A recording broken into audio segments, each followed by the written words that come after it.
saya cuma memohon ke hakim supaya dia terbuka hatinya, bukakan hati, jangan ngejolimi suami saya, bebaskanlah suami saya kalau dia tidak bersalah.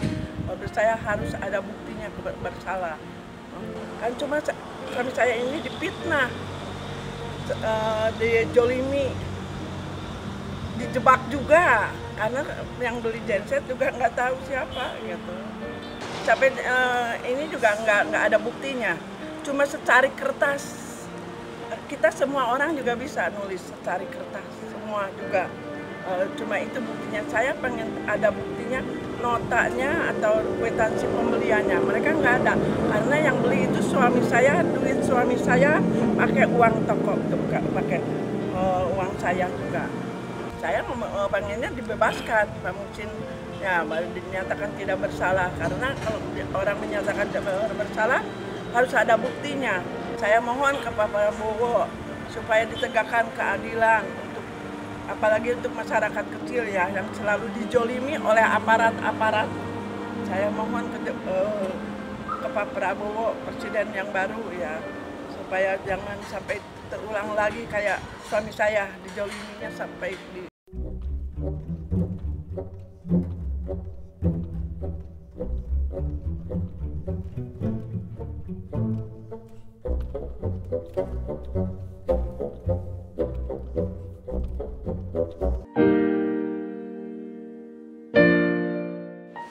Perkara ini sudah berjalan ya, artinya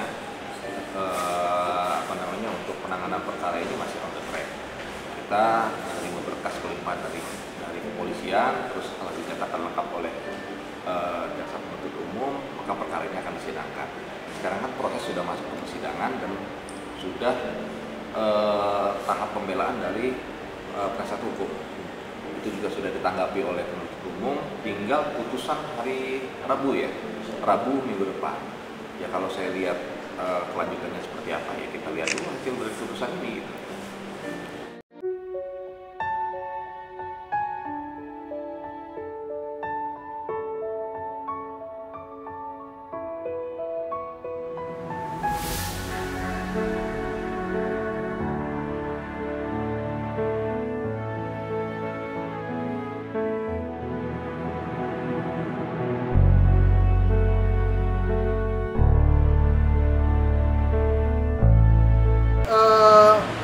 Setelah melihat duduk perkara ini, mulai dari proses penyidikan sampai dengan tahap persidangan sekarang, tidak ada satu bukti pun, tidak ada satu bukti konkret yang menyatakan bahwa mesin genset milik Caterpillar yang diduga digelapkan oleh saudara terdakwa adalah milik daripada pabrik tepung tapioka Trikarya Manunggal ataupun kepunyaan daripada pelapor.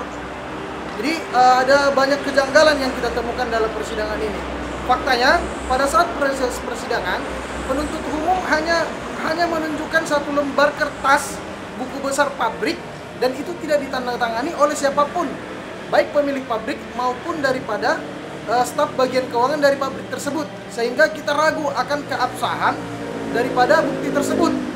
Nah, bukti tersebutlah yang dijadikan dasar oleh penyidik ataupun penuntut umum untuk mendakwa atau menuntut saudara terdakwa. Jadi sebagaimana telah kami sampaikan juga dalam pledoi dan duplik kami, bahwasanya unsur memiliki unsur memiliki kepunyaan orang lain sebagaimana tercantum dalam pasal 372 itu tidak terbukti. Karena apa? Seperti yang saya katakan tadi, tidak ada satu bukti konkret pun yang menyatakan bahwasanya mesin genset tersebut adalah milik pabrik Trikarya Manunggal ataupun dari pelapor. Nah, ini yang kejanggalan-kejanggalan kenapa perkara ini bisa sampai pada tahap ini. Tidak hanya itu, kejanggalan lainnya yang kita temui dalam persidangan ini yaitu mulai dari proses penyidikan sampai dengan proses persidangan sekarang, saudara terdakwa masih ditahan di Lapas Gunung Sugi. Yang mana terdakwa ini sudah berumur 72 tahun dan sudah memiliki penyakit yang sangat serius dan harus ditangani yang serius. Kita tidak tahu pertimbangan penyidik dan pengadilan kenapa saudara terdakwa masih ditahan sementara beliau harus di luar tahanan untuk mendapatkan perawatan medis yang secara serius dan secara ahli. dalam bidang penyakit tersebut. Begitu kira-kira. Jadi harapan kita hakim dalam hal ini tolong sangat bijak dan tolong sangat menggunakan hati nuraninya dengan mengedepankan kemanusiaan untuk memutus bebas dan atau lepas dari segala tuntutan hukum sebagaimana telah dituntut oleh jaksa penuntut umum. Kami mohon dengan sangat supaya hakim dalam hal ini bijaksana dan objektif dalam melihat perkara ini. Kita akan melakukan upaya hukum secara tegas karena apa? Putusan tersebut harus bisa dipertanggungjawabkan secara moral dan secara hukum. Begitu kira-kira. Apabila kita temukan ternyata ada penyimpangan hukum dalam menjatuhkan putusan, kita akan mengadukan ini kepada Bapak Prabowo selaku Panglima tertinggi dari negara ini.